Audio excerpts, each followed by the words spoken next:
بیان کیا جاتا ہے کہ چند سال قبل ایک جماعت مانسہرہ سے آگے ایک چھوٹے سے قصبے میں گئی۔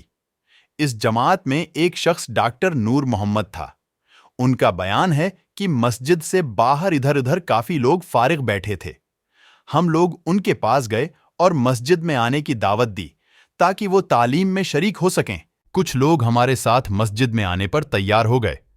ایک صاحب نے کہا کہ میں نماز کے وقت آؤں گا اور نماز کے بعد عذاب قبر کا ایک واقعہ آپ لوگوں کو سناؤں گا۔ چنانچہ ظہر کی نماز کے بعد یہ شخص ہمارے پاس بیٹھ گیا۔ اپنا تعارف کروایا کہ وہ ریٹائرڈ فوجی نوجوان تھا۔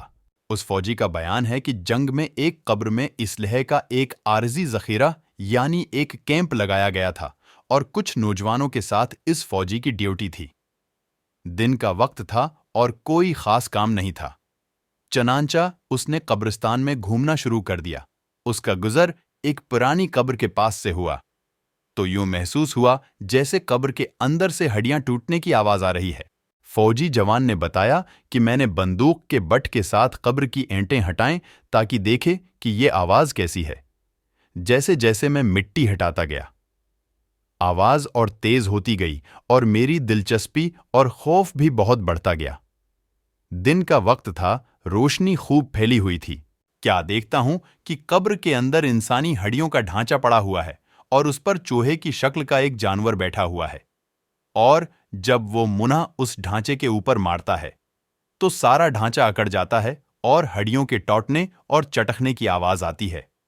میرے سامنے اس جانور نے 3 مرتبہ اپنا منہ ہڈی پر مارا۔ بہت ترس آیا کہ یہ جانور اس کو بہت تکلیف پہنچا رہا ہے۔ چنانچہ رائفل سے جب میں نے اس جانور کو مارنے کا ارادہ کیا تو وہ مٹی میں چھپ گیا۔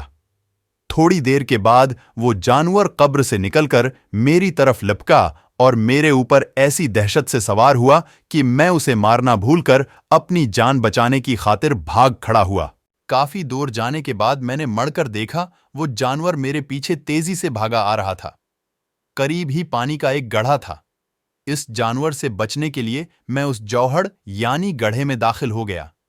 میں نے پیچھے مڑ کر دیکھا کہ جانور جوہڑ کے کنارے پر آ کر رکھ گیا ہے اور کچھ دیر کے بعد اس نے اپنا منہ پانی میں ڈال دیا۔ ایک دم پانی کھولنے لگا۔ بھاگ کر جوہڑ سے نکلا۔ میری ٹانگیں جل رہی تھیں، بہت جلد سرخ ہو چکی اور آبلے پڑ چکے تھے۔ درد کی شدت سے میرا چلنا محال ہو گیا تھا۔ میں نے اپنے ساتھی کو آواز دی تو جب میں نے پیچھے مڑ کر دیکھا تو کچھ نہ تھا، بلکہ وہ جانور غائب ہو چکا تھا۔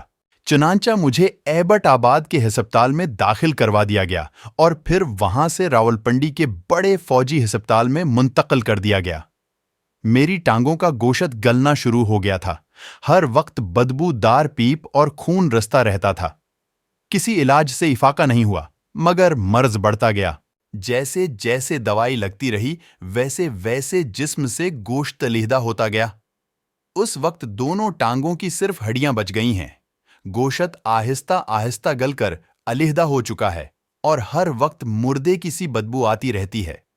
پھر اس شخص نے ہمیں اپنی دونوں ٹانگیں دکھائی جن پر پٹیاں بندھی ہوئی تھیں۔ اللہ معاف فرمائیں۔ اللہ تعالی ہمیں قبر اور جہنم کے عذاب سے محفوظ رکھے۔ آمین۔ اس واقعہ سے ہمیں یہ سبق ملتا ہے، بے شک بعض دفعہ اللہ تعالی لوگوں کی عبرت کے لیے دنیا میں ہی اپنے عذاب کا مشاہدہ کرا دیتا ہے، جیسا کہ اس واقعے میں بھی آپ نے ملاحظہ فرمایا۔